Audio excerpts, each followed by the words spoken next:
Саламатсызбы? Биздин каналга катталып, акыркы жаңылыктардан кабардар болуңуздар. Халиков Рахмон Садыр Жапаровдун бардык талаптарын аткарууга аргасыз болот.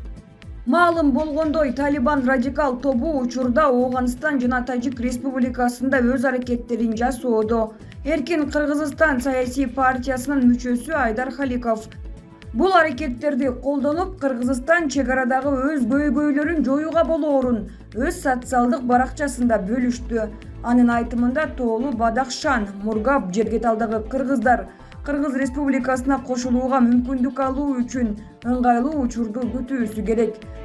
Талибан эч качан Туркия элдерге кол сала албайт. Эгер кол салуучу болсо, Казакстан, Өзбекстан, Кыргызстан биригип, Туркиянын жардамы менен туркийлер жашаган Мазари Шарифгече болгон территорияларды алып кое алат. Пуштундарга ал нерсенин кереги жок. Алар кол салса, Тажикстанга кол сала алат. Кагаздагы ОДКБ эч нерсени чечпейт. Биринчиден, кыргыздар кечээ эле өздөрүнүн үйлөрүн өрттөгөн тажиктер үчүн согушпайт. Экинчиден, Казакстан менен Өзбекстан дагы талибдер менен согушса, Тажикстандын аймагында гана согушат. Авиация жана артиллерияларды эле колдонуп, бетме-бет согушпайт. Бул жерде Тажикстан гана согуш полигонуна айланат, эгер талибандар кирип келсе. Тоолу Бадахшан Мургаб Жергеталдагы кыргыздар ыңгайлуу моменттен пайдаланып, Кыргызстандын составына кирүүнү суранат. Андай мезгилде Россия Федерациясы жардам бере албайт Тажикстанга. Себеби кечээ эле өзүнүн эң жакын стратегиялык партнеру Арменияга дагы жардам бере албады. Тескерисинче, ОДКБ мүчөсү болбогон Азербайжан Карабахты 2 айда эле басып алды. Туркиянын жардамы менен кагаздагы ОДКБ эч нерсеге жараксыз экенин дагы бир жолу далилдеди. Ошондуктан президентибиз Садыр Жапаров Душанбеге өз талаптары менен барат, эч кимге багынбайт дагы. Болгону Эмомали Рахмонго өзүнүн шарттарын коет. Садыр Жапаров сүйлөшүүлөрдү ийгиликтүү өткөрөт. Рахмон да бир дагы бизге каршы басым жасаганга экономикалык дагы, саясий дагы рычагы жок. Садыр Жапаровдун колунда толтура саясий жана экономикалык рычагдар бар. Сепаристик көз караштар ушундай кыйын мезгилде жаралат. ГБАО Жергетал проблемаларын көтөргөнгө Садыр Жапаровдо шанс пайда болду. Рахмон Садыр Жапаровдун бардык талаптарын аткарганга аргасыз болот деп Айдар Халиков өз Facebook баракчасында бөлүштү. Булак Мир 24 чекиткейжи. Талибан деген эмне? АКШ ушул жылдын сентябрь айына чейин Ооганстандан аскер күчтөрүн толук чыгарып кетүүгө каманууда. Талибан кыймылы менен Ооган өкмөтү тил табыша алабы? Коңшу Орто Азия өлкөлөрүнө кол салышы мүмкүнбү деген суроолор кабыргасынан турат. Себеби аталган кыймыл Ооганстандын улам бир аймагына өз көзөмөлүн орнотууда. Талибан Кыргыз Республикасынын аймагында террористтик жана экстремисттик уюм катары таанылган жана ишмердүүлүгүнө тыюу салынган диний бирикмелердин тизмесине кирет. BBC бул маселени коомдук ишмер дин иштери боюнча мамлекеттик комиссиянын мурдагы жетекчиси Орозбек Молдалиев менен талкуулады. Талибан кыймылы, талибандар деген түшүнүк кайдан чыккан? Молдалиев: СССР Ооганстанга киргенде каза болгон моджахендтердин балдары медреселерде окушкан. Ошолор үчүн атайын медреселер уюшулган. Моджахеттер дегенде согушкерлер деп түшүнсөк болот. Талаба деген студент, окуучу деген сөз. Өздөрүнүн атын айтып, анан талабалардын уюму деп Талибан ошондон улам уюм болуп калды. Булар анан өзүнөн өзү эле согушуп чыккан жок. Буларды уюштуруучулары бар. Ооганстанга коңшу кээ бир мамлекеттердин айрым премьер-министрлерин Талибандын уюштуруучусу, Талибандын атасы, Талибандын энеси деп да атап жүрүшөт.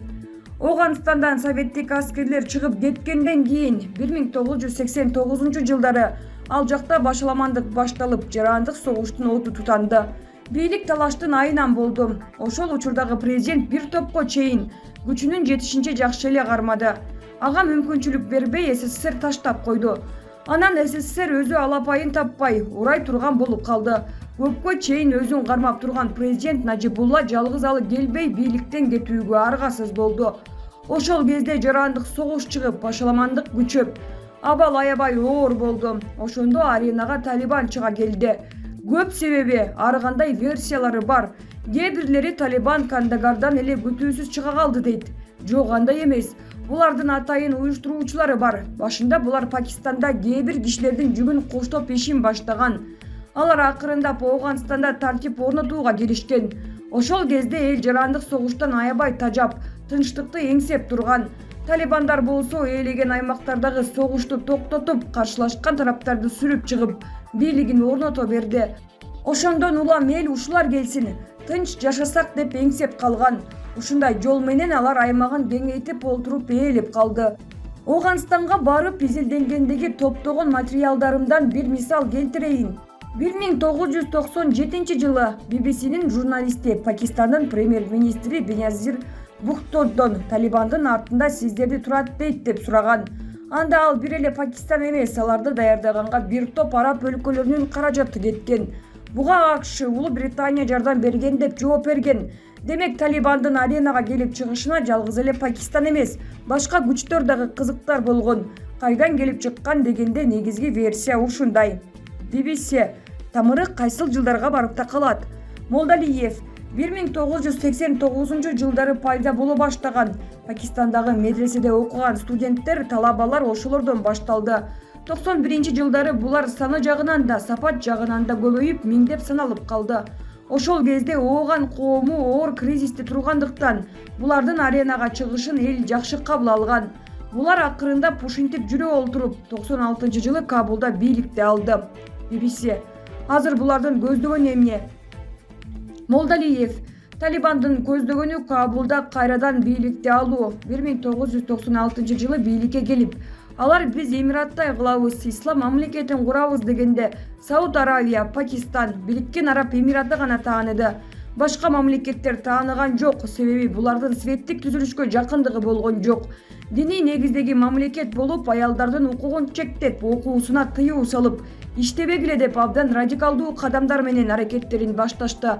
Ошондон улам тышкы мамлекеттер булардан абдан этияттап, тааныбай койду. BBC ошол бийликтин соңу эмне болду? Молдалиев кулагандарынын себеби көрүнгөн жерде качып жүрүп, Усама бен Ладен Ооганстанга келди.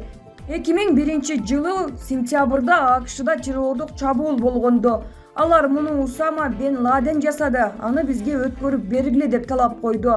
Бизде жок, анда жок деген жооптор болду. Ошондон көп өтпөй эле 7 октябрда антитеррористтик операция башталды. Ошондогу чоң чабуулдарды Аль-Каидадагы, Талибандагы аскердик күчүнөн тайыды. Булак BBC-Check.com. Европада коррупцияга күнөөлөнгөн да эмес, жөн эле шектелген адамдын тагдырына кара так жугуп, өмүр бою ошону менен жашайт. Эч ким мамиле кылбай, эч жерде жумушка албай, карьерасына чекит коюлуп, жакындары аны жаман адам катары сыпаттап, алыстап, биз сенден мындайды күтпөдүк эле деп жийиркенип, мамилени токтотот. Себеп, террор адам өлтүрсө, коррупция бүтүн мамлекетти өлтүрөт. Сен өз кызыкчылыгың үчүн бизге кыянаттык кылдың деп өтө катуу жаман көрүп калат экен. Коом өзү андай арам тамактарды жазалап, жашоосун тозокко айлантып салат. Ошон үчүн коррупцияга айыпталган адамдардын көпчүлүгү өз жанын кыюуга аракет жасайт. Ошону үчүн сот аягына чыкканча аларды мамлекет психологдор тарабынан көзөмөлгө алып турат экен. Арабия, Кытай, АКШ, Япония, Сингапур сыяктуу өлкөлөрдө коррупционерлерди атууга өкүм кылынат жана жазасын жеңилдетүүгө эч кандай мүмкүнчүлүк берилбейт. Бир гана Кыргызстанда тескери, коррупционерлерди колдоп эл митингдерге чыгат. Биздин уул ал жесе боло берет, кечире беребиз деп, же болбосом акчасын алып колдоп берет. Жакырчылыкта араң жашап, уул кызы мигрант болуп жүргөнү менен, өлкө карызга батып, баалар асман болуп кеткени менен эч кимдин иши жок. Кыргызстан СНГ өлкөлөрүнүн арасында коррупция боюнча биринчиликти эч кимге бербейт. Өткөндө айткандай өнүгүү жок, өндүрүш жок, коррупция гүлдөп турат. Бирөө күрөшкө чыкса, тамырлап жайгашып алган коррупционерлер аны дароо жок кылат. Кыскача айтканда, өлкөдөгү бардык системаны, мыйзамдуулукту, укуктарды жоюп салып, акча менен эле бүтүрүп үйдө жата берүү керек болуп калды. Баары бир эчтеке иштебейт, баары жок, акча менен бүтөт. Баарынын баасы бар, керек болсо адамдардын тагдыры акчага чечилип калган. Айзирет Али Гапаров.